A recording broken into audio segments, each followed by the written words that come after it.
எது இதுவோ எது இதுவோ உன் மௌனம் சொல்கின்ற எழுத்தில்லா ஓசைகள் என்னென்று நான் சொல்லுவேன்.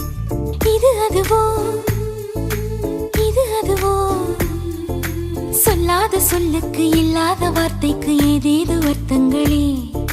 பெண் தோழன் நான் ஆண் தோழி நீ நட்புக்குள் நம் காதல் வாழும்.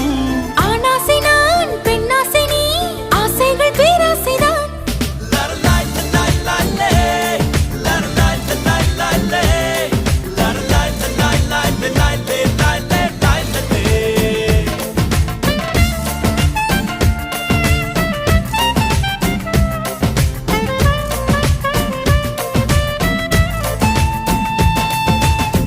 உன் பார்வையில் பைத்தியமானே, உன் வார்த்தையில் பாக்கியமானே, உன் வெட்கத்தை வேடிக்கை